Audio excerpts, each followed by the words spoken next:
It's 10 o'clock. This is Sky News at 10, our top story. Former Prime Minister Boris Johnson quits as an MP after being told he'll be sanctioned for misleading Parliament over Partygate. He says he is bewildered and appalled, describing the committee investigation as a kangaroo court mounting a political hit job. The news, a shock to Westminster, with government whips given no notice of the resignation. We'll be live tonight in Downing Street and the former Prime Minister's constituency. Also tonight, the classified documents which could send former US President Donald Trump to prison. Today, an indictment was unsealed, charging Donald J. Trump with felony violations of our national security laws, as well as participating in a conspiracy to obstruct justice. The nurse accused of murdering 7 babies described as a calculated liar in court after denying having an affair with a married colleague. A message of defiance from the Israeli Prime Minister in the face of a new Iranian threat. But he says, we're going to decapitate you. What will I talk about? The method of our decapitation? We're going to destroy you, the method of our destruction.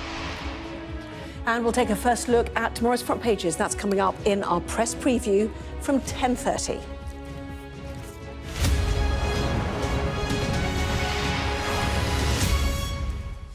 Hello there, good evening. The former Prime Minister Boris Johnson angrily resigned as an MP this evening, bringing an end to a colourful and tumultuous political career spanning nearly 2 decades.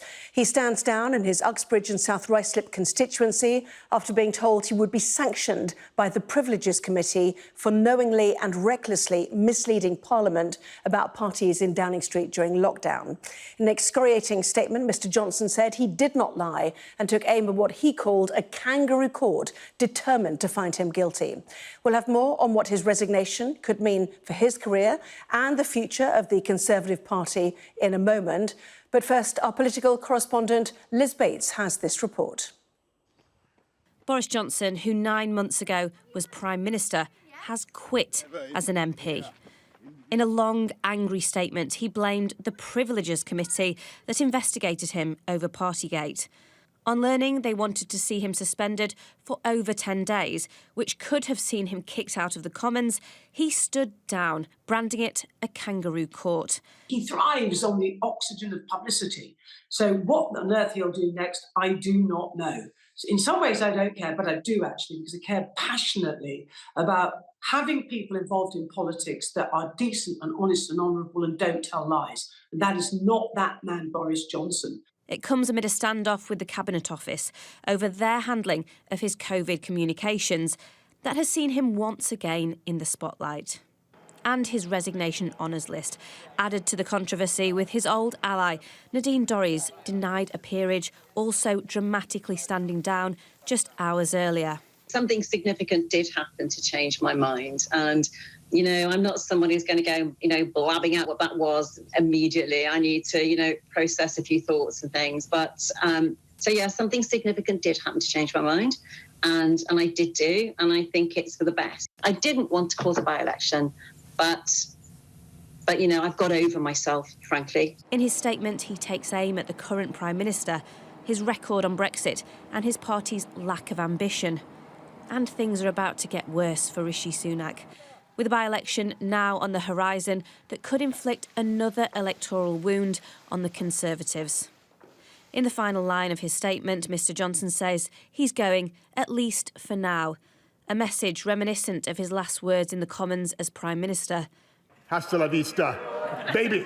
A reminder to his rivals, he may be leaving Parliament, but Boris Johnson's influence on British politics is not going anywhere. Liz Bates, Sky News, Westminster. Well, our Deputy Political Editor Sam Coates is in Downing Street. So just how significant is this then, Sam? Well, I know inside number 10 behind me, they're braced now for a weekend of yet more turbulence, another few days of Conservative psychodrama, and they're having to prepare for 2 by-elections, neither of which the Conservative Party are certain to win. One for Nadine Dorries' mid-Bedfordshire seat, the other, of course, for Boris Johnson. But even despite all of that difficulty, I just wonder whether some inside number 10 think this the preferable path. Boris Johnson could have chosen to remain. But that would have meant seeing the Privileges Committee report come out and his Tory colleagues having to decide whether to vote for him. And I can tell you, Anna, from the conversations that I've been having, although there's a vocal minority who support him, I'm not sure that vote would have been pretty. If he had lost that vote, he then would have had to face his constituents in Uxbridge. And given there's only a 7,000 majority there, he could have been slung out by the constituents that he has served since 2010 and since 2015. And that would be a humiliating end to a career that's already pretty checkered. And even if he'd won that, he would be hanging around in Parliament with probably no path to ever becoming Tory leader again, just an irritant, a ghost at the feast for this Prime Minister, and if the Tories lose the general election next year, whoever succeeds Rishi Sunak. So Boris Johnson decided to leave. That enables him to write his own story in a blaze of publicity, with the spotlight shining at him, alleging that he was thwarted by forces that were anti-democratic. I just wonder, Anna, whether this outcome, as Boris Johnson goes off to make a lot of money and doesn't face those humiliations, I wonder whether this outcome quietly satisfies both Boris Johnson and the people in the building behind me. Sam Coates in Downing Street, thank you. Well, let's cross now to the former Prime Minister's Uxbridge and South Ruislip constituency. Rachel Venables is there. A somewhat marginal seat, majority of 7,000, now facing a by-election. What have voters there been saying to you this evening, Rachel? Well, I think a considerable amount of shock here in Uxbridge, as it has been throughout the country, reverberating through Whitehall and beyond. Boris Johnson, of course, such a titan of our politics, and of course he's a huge part of the local politics here. He's been the MP for Uxbridge and South Ruislip for a number of years now, but as you mentioned, a marginal seat, so this will have Labour certainly rubbing their hands with glee. This is a seat they had an eye on even in the 2019 elections, though Boris Johnson was able to squeak through with a majority of more than 7,200. That means Labour seems to be in a pretty good position going forwards. This now a seat, of course, a battleground, going to be the source of a by-election. Now I'm here in the town centre on the High Street. Of course, it's a Friday night, and many of the people I've spoken to actually hadn't even heard the news that Boris Johnson had resigned. They're just out enjoying their evening, but all of them expressing shock at the idea that he could step back. Appreciation actually from many of the people I spoke to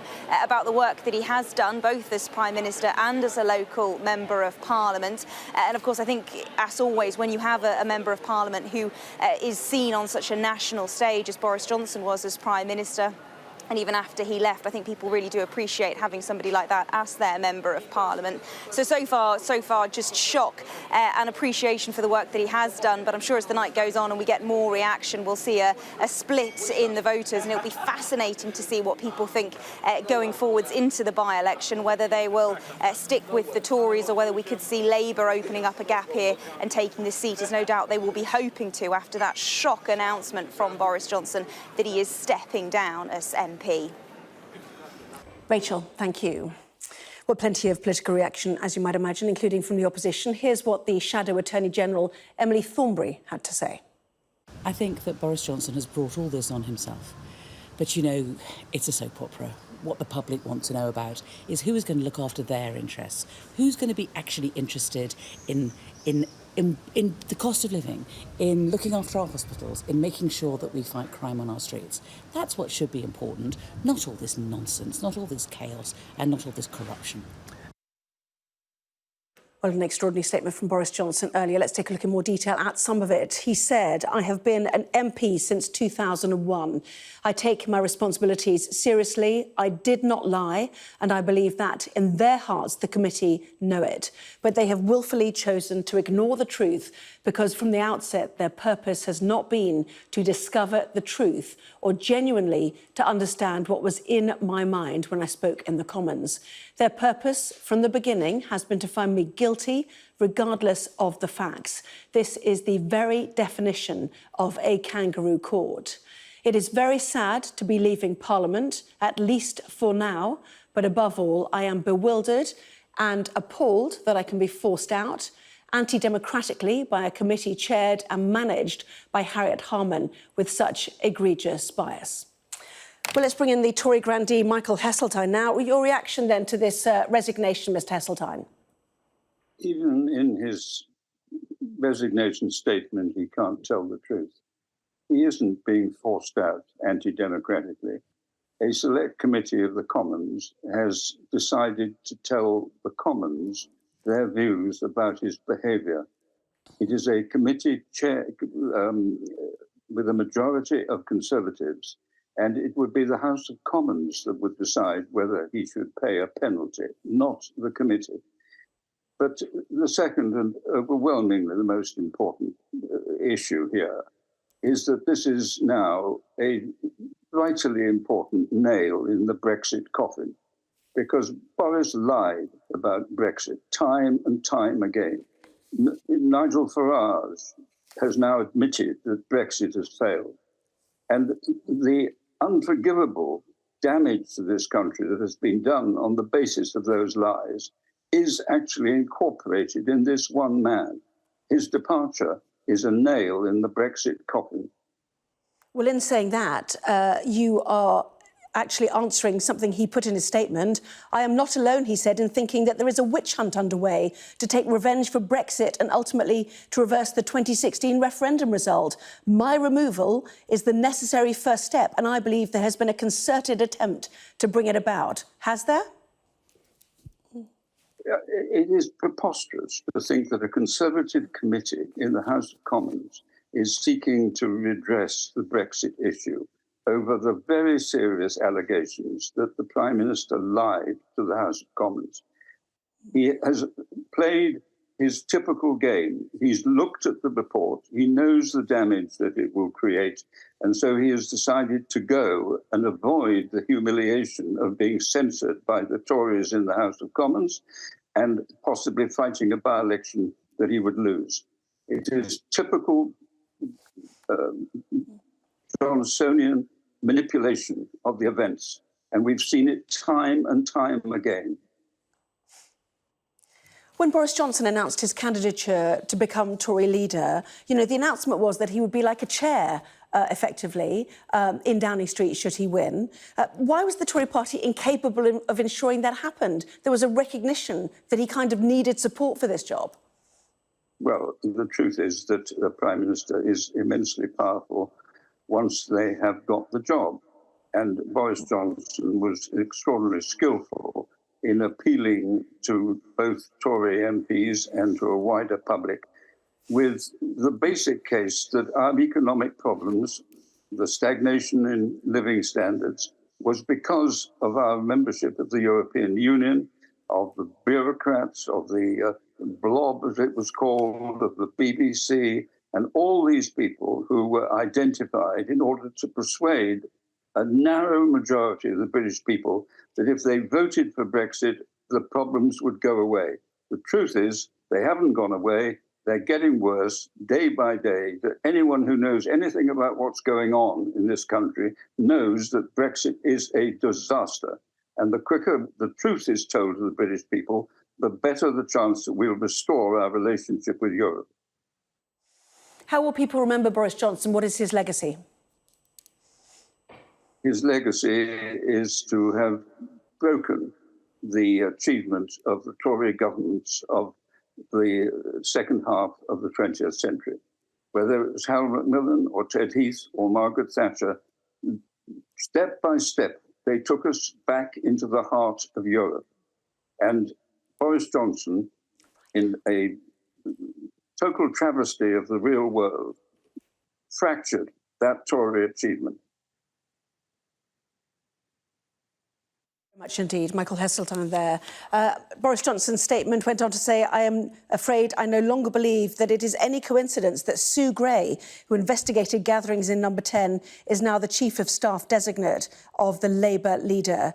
When I left office last year, the government was only a handful of points behind in the polls. That gap has now massively widened. The statement there of Boris Johnson excoriating as it was in a number of directions. We'll certainly get more reaction to that as it comes in. Let's return to the case now of Lucy Letby, the nurse accused of murdering 7 babies, described as a calculated liar in court today after denying having an affair with a married colleague.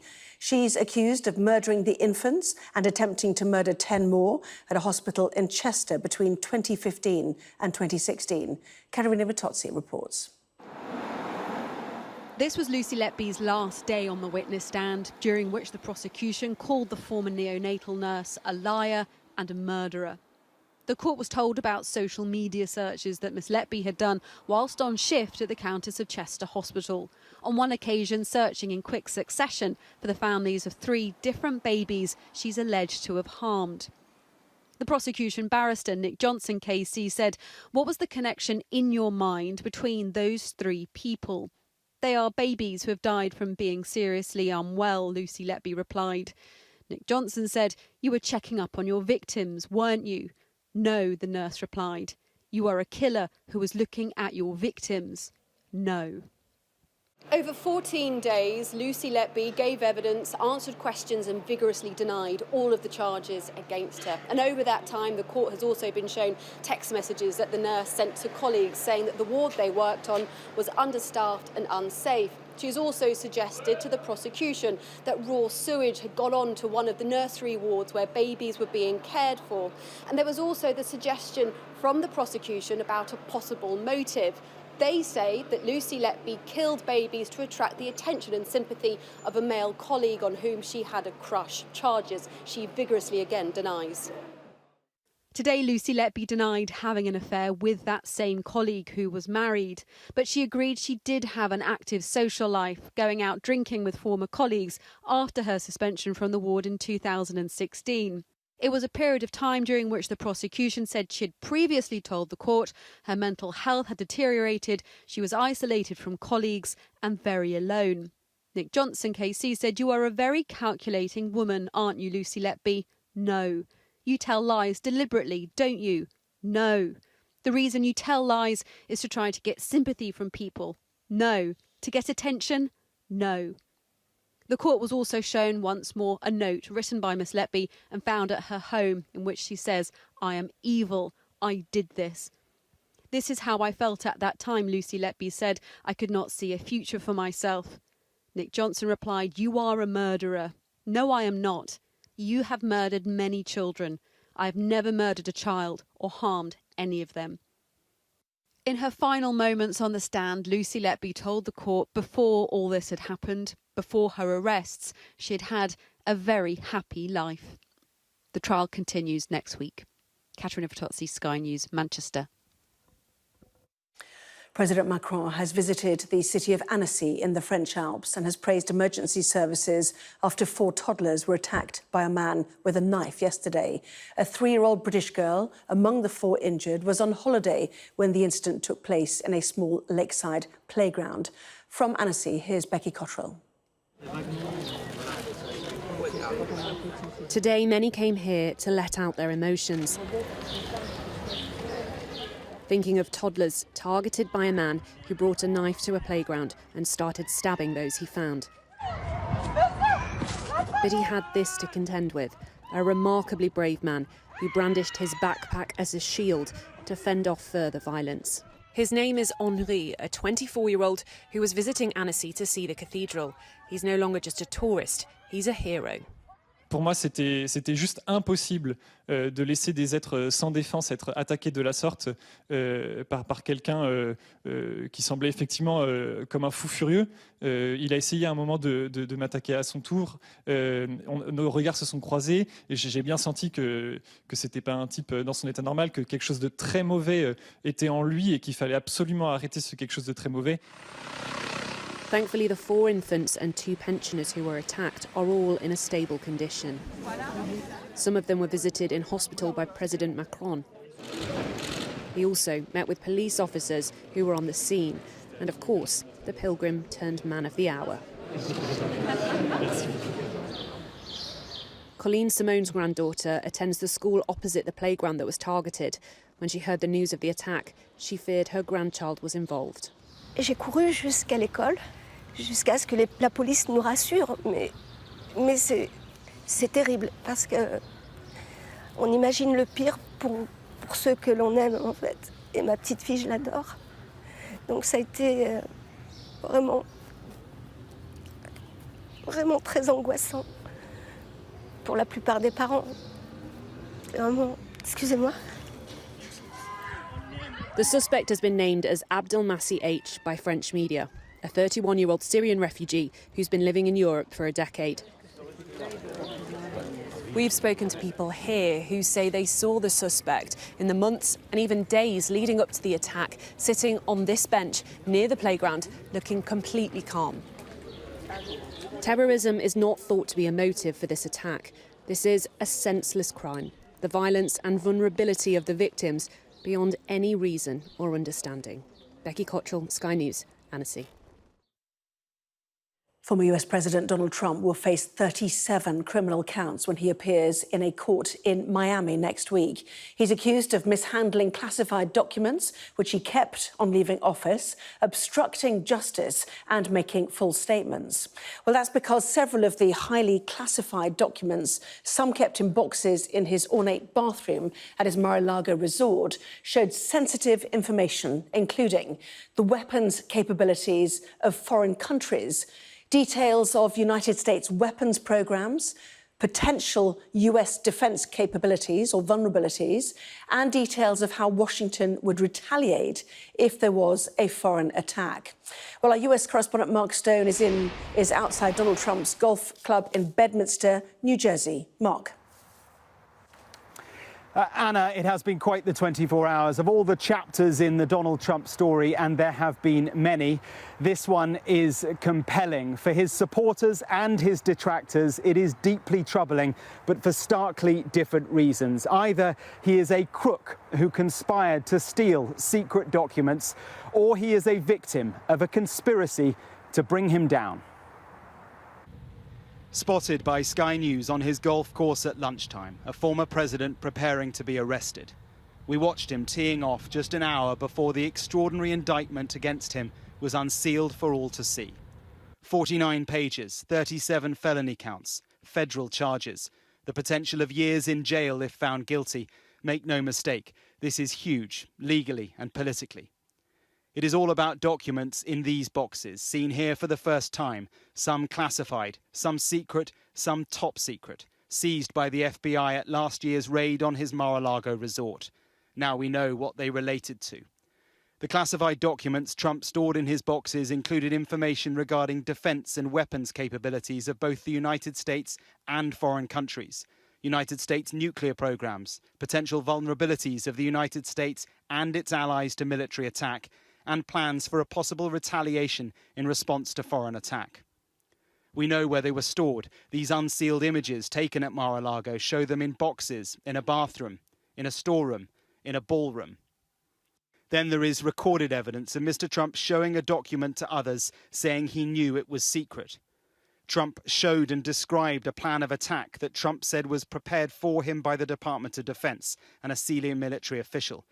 Trump told the individuals that the plan was highly confidential and secret. Trump also said, as president, I could have declassified it. And now I can't, you know, but this is still a secret.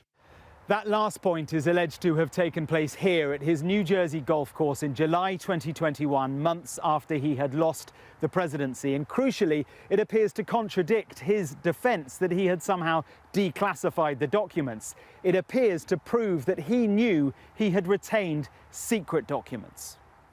Jack Smith is the special counsel in this case. He tasked a grand jury of ordinary Americans to examine the evidence. They concluded there is a case for Mr. Trump to answer. Our laws that protect national defense information are critical to the safety and security of the United States, and they must be enforced. Violations of those laws put our country at risk. Adherence to the rule of law is a bedrock principle of the Department of Justice, and our nation's commitment to the rule of law sets an example for the world. We have one set of laws in this country, and they apply to everyone. Mr. Trump's defense for now is deflection. A box is hoax, just like the Russia hoax and all of the others. This has been going on for 7 years. They can't stop. because it's election interference at the highest level. There's never been anything like what's happened. I'm an innocent man, I'm an innocent person. Top Republicans are reacting. This is hugely politically charged. Speaker of the House Kevin McCarthy wrote, "I and every American who believes in the rule of law stand with President Trump against this grave injustice. House Republicans will hold this brazen weaponization of power accountable." It is the voters who will drive the direction of all this. Remember, he is far and away the favourite to be the Republican candidate for the presidency, and a trial may not conclude before the election. His Republican opponents are siding with him. I had hoped the Department of Justice would see its way clear to resolve these issues with the former president without moving forward with charges. And I'm deeply troubled to see this indictment move forward. It's important for all of us to remember that no one knows the facts in this case. And as Americans, it's essential to remember that you are innocent until proven guilty. This will test America politically, legally, socially. The divide will deepen. The split between those who want Trump in court and those who believe this is an attempt by Joe Biden to remove his likely opponent rather than face him at the ballot box. Brace for jeopardy and turbulence ahead.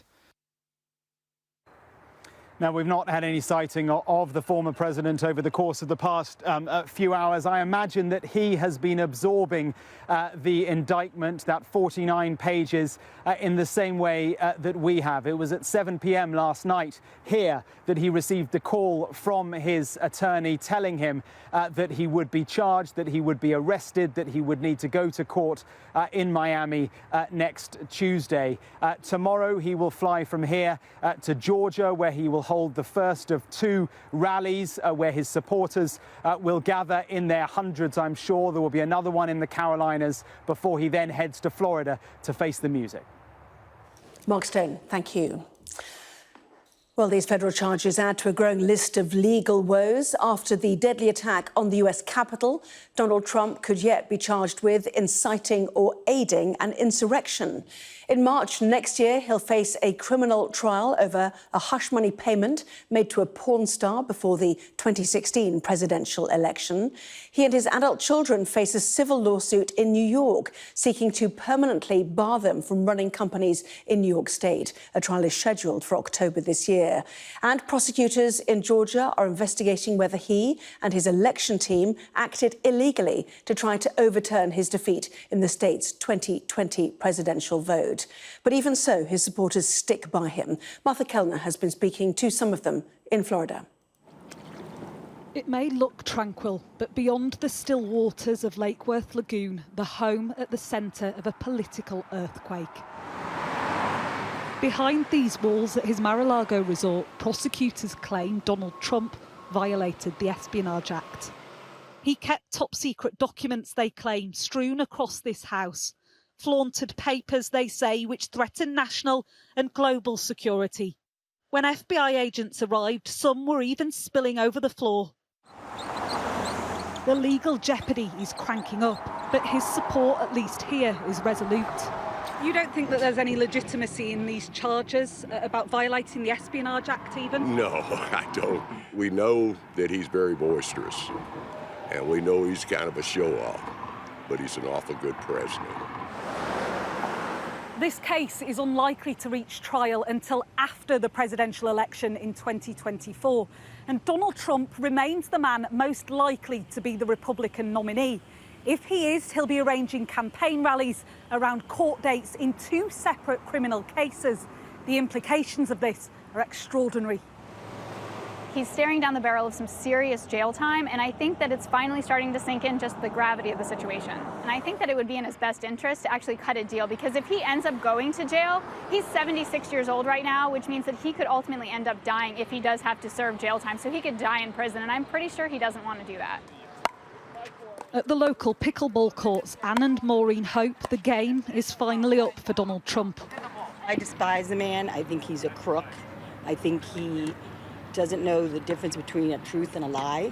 I think he's so egotistical and looks out for himself and really doesn't even care about this country. And it's amazing that it's not going to change some people's opinion of Trump.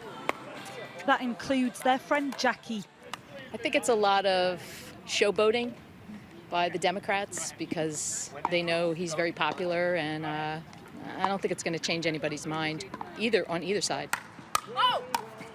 Trump is hitting back in trademark style, trying to galvanise his supporters. But these charges and the apparent weight of evidence against him will be difficult to defend against. Martha Kellner, Sky News, West Palm Beach, Florida.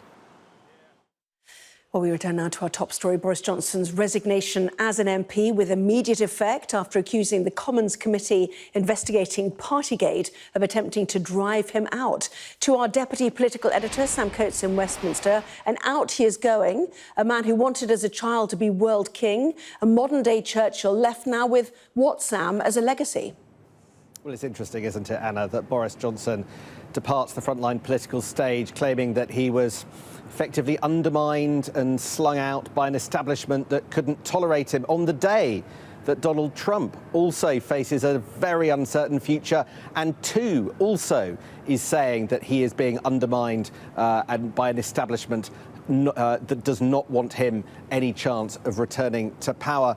Now, actually, Anna, I think the comparisons between Boris Johnson and Donald Trump can really be overdone. But what is that legacy? Because I think it is quite a substantial one.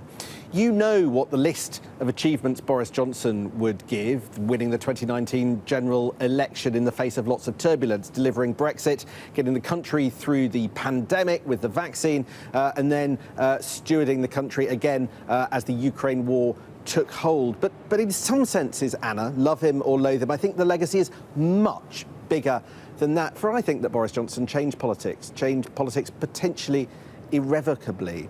He challenged a conventional way of doing things, whether it was his attitude to international law, whether it was attitude to fellow Conservative colleagues who he slung out of the Conservative Party, whether it was challenging the civil service, ripping up the rule book, and relying on a popularity to take on all of these different institutions in a way that I haven't seen at any point in the last 25 years of reporting Westminster.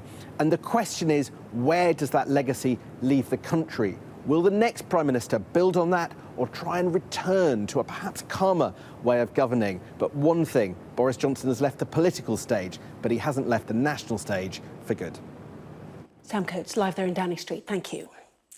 Well, that was Sky News at 10. Coming up, we'll take a first look at tomorrow's newspapers in the press preview, including this story on the front page of the Mirror. There it is. No surprise on their lead. Johnson quits over Partygate. Shamed ex-PM resigns as an MP. Well, tonight we're joined by the Whitehall editors of The Guardian and The Financial Times, Rowena Mason and Lucy Fisher.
Well, this is Sky News. In just a moment, the press preview, a first look at what is on the front pages. First, let's get more reaction to our top story, Boris Johnson's resignation as an MP, with immediate effect after accusing the Commons Committee investigating Partygate of attempting to drive him out.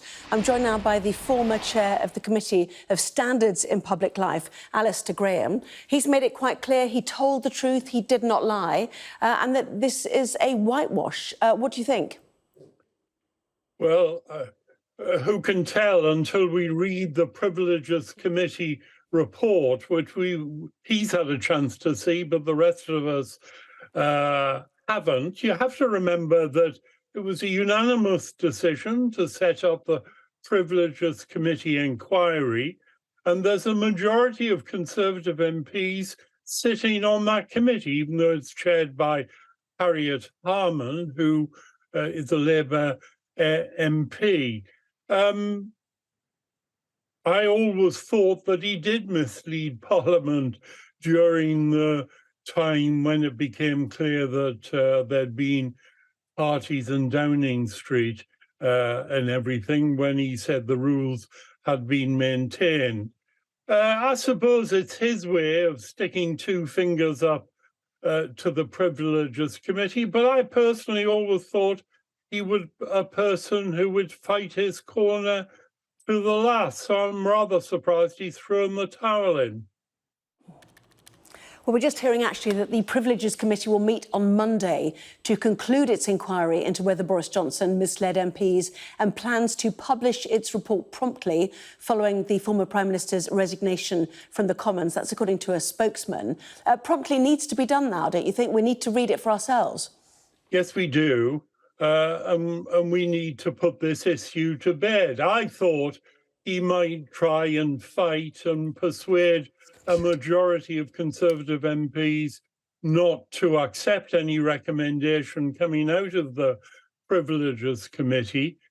But given, as I say, there's a unanimous decision to set up this inquiry, it's a bit difficult then not to accept the results of that inquiry. What should happen now, do you think?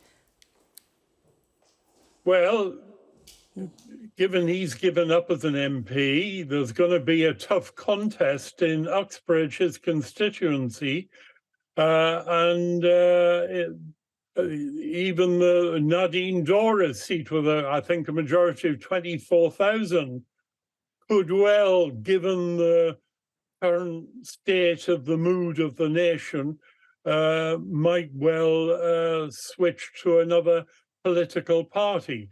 So I think we're going to have an intense period of electioneering, and we're going to have lost some real entertainment from the House of Commons. He's made some really critical comments about members of the committee. He said they had made defamatory remarks about him. They had already prejudged without hearing evidence. Should, for example, Harriet Harman, the chair of that committee, have recused herself, as Mr Johnson suggests? Well, he's going to put his argument out, but it's accepted by the House of Commons, who was on the committee, who chaired the committee. So I'm not convinced by his argument that somehow he's had a shady deal in terms of the Privileges Committee. He gave evidence to it. We all watched him. And he wasn't all that impressive in giving evidence to the Privileges Committee. And given the evidence available, I'm not surprised if they do come to the conclusion that he did knowingly mislead Parliament. Alistair Graham, good to have you on there. Thank you very much indeed for your time. Thank you.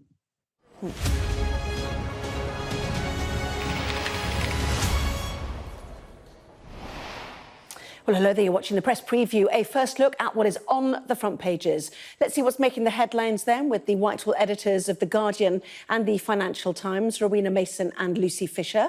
Welcome to both of you on what is a very busy day. Front pages then, let us kick off with The Telegraph. Their headline, Johnson quits as MP over Partygate.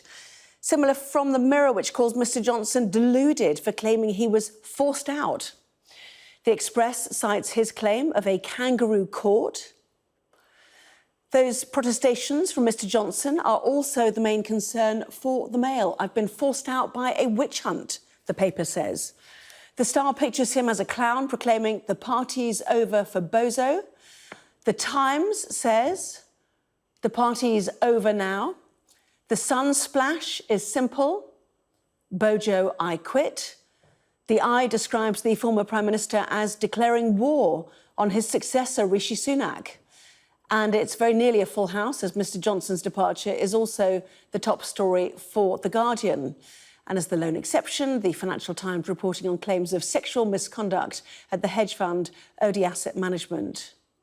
Although Mr Johnson does make the front page. Well, a reminder, by scanning the QR code you'll see on screen during the programme, you can check out the front pages for yourself of tomorrow's papers while you watch us. So let's go straight to our guests then, Rowena Mason and Lucy Fisher. Welcome to both of you. Lucy, you kick off. Wow, did this take everyone by surprise? In a word, yes. I think it's a move that has stunned Westminster tonight. It's been quite a dramatic day, firstly with Nadine Dorries announcing her shock resignation from the Commons amid claims that she had been cut from Boris Johnson's original resignation list because Rishi Sunak didn't want to spark a by-election that he might be at risk of losing. Then, of course, we had the resignations list of Boris Johnson published, saw the allies he has decided to ennoble and the gongs he's handed out. And then, of course, the real bombshell came at 8 p.m. when Boris Johnson announced that he was stepping down in protest at what he called a kangaroo court approach by the Privileges Committee that has been investigating him. We know that earlier this week, he was handed the draft findings of that committee that has been looking into whether he deliberately misled the House of Commons when he gave assurances that lockdown parties didn't take place in Downing Street during the pandemic. Yes, a kangaroo court, a political hit job, a witch hunt. It was all out there. And his fundamental belief, as he saw it in this massive statement he put out, Rowena, was that they knew he was telling the truth as he saw it at the time. And the inquiry, of course, was whether he misled Parliament. He said he did not, and he did not lie. That's right. It's an extraordinary 1,000-word, quite bitter and combative statement from Boris Johnson. It's got lots of targets in it. The main one is the Privileges Committee itself, this cross-party committee comprising a majority of Tories, but also some opposition MPs. And he's saying that he believes that they knew hand on heart, that in their hearts, that he did not lie, but have still come to this conclusion, according to the version that he's seen, that he did mislead Parliament. And he's accusing them of political bias because the committee was chaired by Labour MP Harriet Harman. And then another major target of this statement is also Rishi Sunak's government itself. Even though there's no lost love between the pair, but Sunak has approved this resignation honours list for Boris Johnson today. A whole list of peerages and honours for some of Boris Johnson's closest allies have been approved. And yet Boris Johnson has really gone on the offensive in his statement towards Sunak. He's criticised him for betraying his legacy, his 80-seat majority that he won in 2019, and this whole list of other failures on policy, saying that he hasn't made the most of Brexit, that he hasn't cut taxes enough, and that he's not running a conservative enough government. And then, of course, by triggering this by-election itself, he's created a real headache for Sunak because his seat in Uxbridge and Ruislip is a very difficult one for the Conservatives to win now. Labour are really snapping at their heels in that seat, and similarly in Nadine Dorries' seat of Mid-Bedfordshire as well. So the Prime Minister's had a pretty bad day here. He's got a lot of problems piling up as a result of Boris Johnson's decisions. I mean, it's fascinating, isn't it? His statement, I am now being forced out of Parliament by a tiny handful of people with no evidence to back up their assertions. I believe a dangerous and unsettling precedent is being set. But did it suit him, Lucy, to go, do you think? We know he makes money on the speaking circuit. He can write. We know that as well.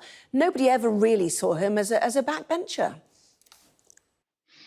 Well, look, I think firstly, we can pretty much assume from what Boris Johnson says in his resignation statement that the committee was going to give him a sanction severe enough to have potentially sparked a by-election anyway. So in part, what we're seeing today is him seizing the initiative in stepping down on his own terms, rather than having to face a suspension from the Commons of 10 days or longer, which would have set in motion the ability of his constituents to start a recall petition and in turn to trigger a by-election to oust him. I think also we've got to look carefully at what he said in this exit statement, which is that he's sad to be leaving Parliament for now, very much an unveiled threat to Rishi Sunak that he plans to return. So we know at the moment CCHQ is in the midst of selecting candidates for many other seats for the general election expected next year. So it seems that Boris Johnson may yet try and apply for one of those and could still be a thorn in Rishi Sunak's side. I mean, to my mind as well, as Rowena says, by criticising Rishi Sunak's leadership, by heaping censure on him for his approach to all sorts of things, from housing to Brexit to tax to trade. It's clear that, you know, he thinks he possibly did a better job as leader himself, and it may be that he still harbours ambitions to try and return to the helm of the party at some point. Well, Daily Mirror, shamed ex-PM resigns as an MP. Johnson quits over Partygate. Deluded Tory claims he's been forced out after seeing this Commons report. Yeah, there it is on your screen. And the Times as well, the party's over now. Johnson quits as MP. But that word "for now" in the statement is fascinating, isn't it? Because he's had 3 bites at being an MP. First standing or attempting to stand as a Conservative in Clwyd South, I think, back in 1997, before finally becoming Henley MP, Rowena. Then obviously standing down after winning the mayorship of London. And then re-standing again in his current or now not current constituency. So, you know, he's a man who sees opportunities to come back. I mean, he has had an absolute roller coaster of a political career. And one thing we've learned about Boris Johnson is that he shouldn't ever be written off. He seems to bounce back from everything, being sacked on multiple occasions. And so this statement was, as Lucy says, very intriguing in this statement that he's leaving Parliament for now. It's this hint that he could potentially try to come back, possibly before the next election. But in that event, Rishi Sunak and CCHQ would have to approve him as a candidate. So that seems pretty unlikely. But it shows he still harbours these ambitions. He feels he's got unfinished business. And he feels there's this very strong sense throughout the statement that he feels he's been done this huge injustice and by being wrongfully removed from his job in Number 10. So it's clear he wants to come back. And I don't think we should rule him off, although this time he is extremely unpopular with the public over his actions during the COVID pandemic, the Partygate scandal, and other things since that led to him being removed from Parliament, and also with Conservative MPs. There was, of course, this opportunity in the autumn when Liz Truss left for him to potentially come back. He was another possible candidate against Rishi Sunak, and he did not have as much support within the parliamentary party as Rishi Sunak did. So he wasn't able to come back then. It might take a bit longer than the next year and a half until the next election for him to be able to rehabilitate his reputation at all in order to be able to come back before then. Yes, and he has a dig, doesn't he, at those Tory MPs who seem to be supporting effectively the opposition, who forced him out last summer and, as you said, did not support him to come back against Rishi Sunak. The Daily Mail as well. Lucy, Boris, I've been forced out by a witch hunt. Ex-PM quits as MP with blast at a kangaroo court, this dangerous and unsettling precedent, claims a political hit job. I mean, it's all in there. It's the whole list, isn't it? But in terms of his legacy, he had such great ambitions for himself and what he'd be like as a Prime Minister. What has he delivered? How will he be remembered? And how did it all go wrong from that 80-seat majority? Well, I think it is... Sorry, Lucy. Go for it, Rowena. No, Lucy, I was you. Apologies.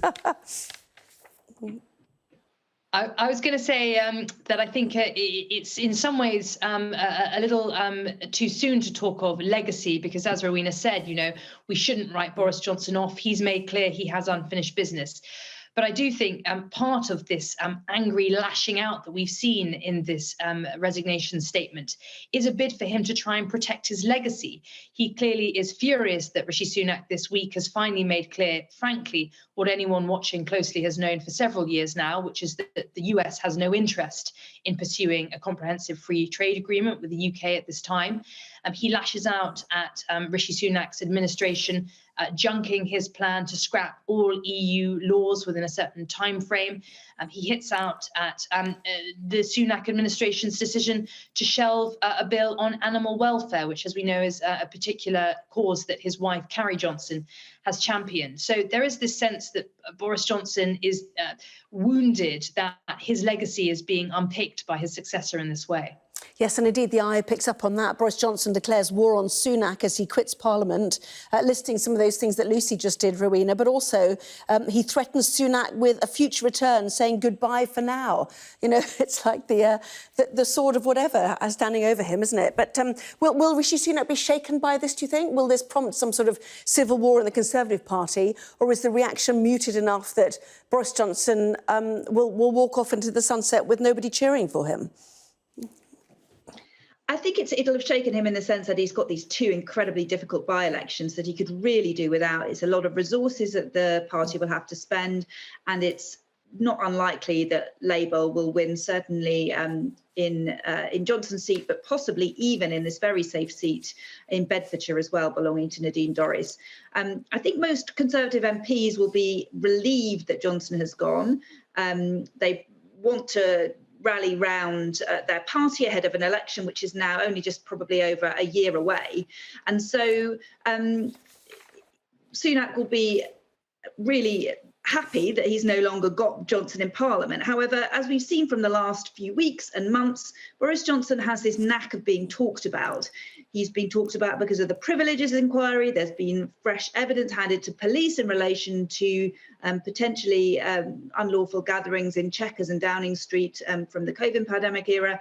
He's just a thorn in Rishi Sunak's side, and because he's continuing to dominate the political sphere in this way, I think Sunak will suspect that he has not seen the last of Boris Johnson yet, that there will be ways that that he'll continue to criticise Sunak from the sidelines, writing columns, making television appearances and speeches. He has not gone away yet. Your byline on the front page of The Guardian, along with Aubrey Allegretti, formerly of this parish, I have to say. Johnson quits over reporting to Partygate. The Daily Star as well, the party's over for Bozo. Fibber claims blah, blah, blah, blah, whatever, their usual humorous style. And then the double-page spread in The Times, the story we thought we'd be talking about, which is the gongs, the hairdresser and all. A reward for failure, as the headline puts it there, Lucy. Yes, so this is the contentious resignation honours list that has been the source of much wrangling between Sunak's advisors and Johnson's team in recent months to get it over the line. It's significantly pruned back, as we understand it, from the original list that Boris Johnson drew up, in order to keep it in line, at least in terms of the totals, with previous prime ministerial resignation honours list. For me, some of the most interesting gongs and peerages handing out are to people who worked in Downing Street at the heart of Johnson's operation during the Partygate scandal, and in particular, a gong handed out to Martin Reynolds, who was dubbed Party Marty by the tabloids for his role in organising the famous, or infamous, I should say, Bring Your Own Booze party in May 2020 during the first national lockdown in the UK, a party that took place in the Downing Street garden.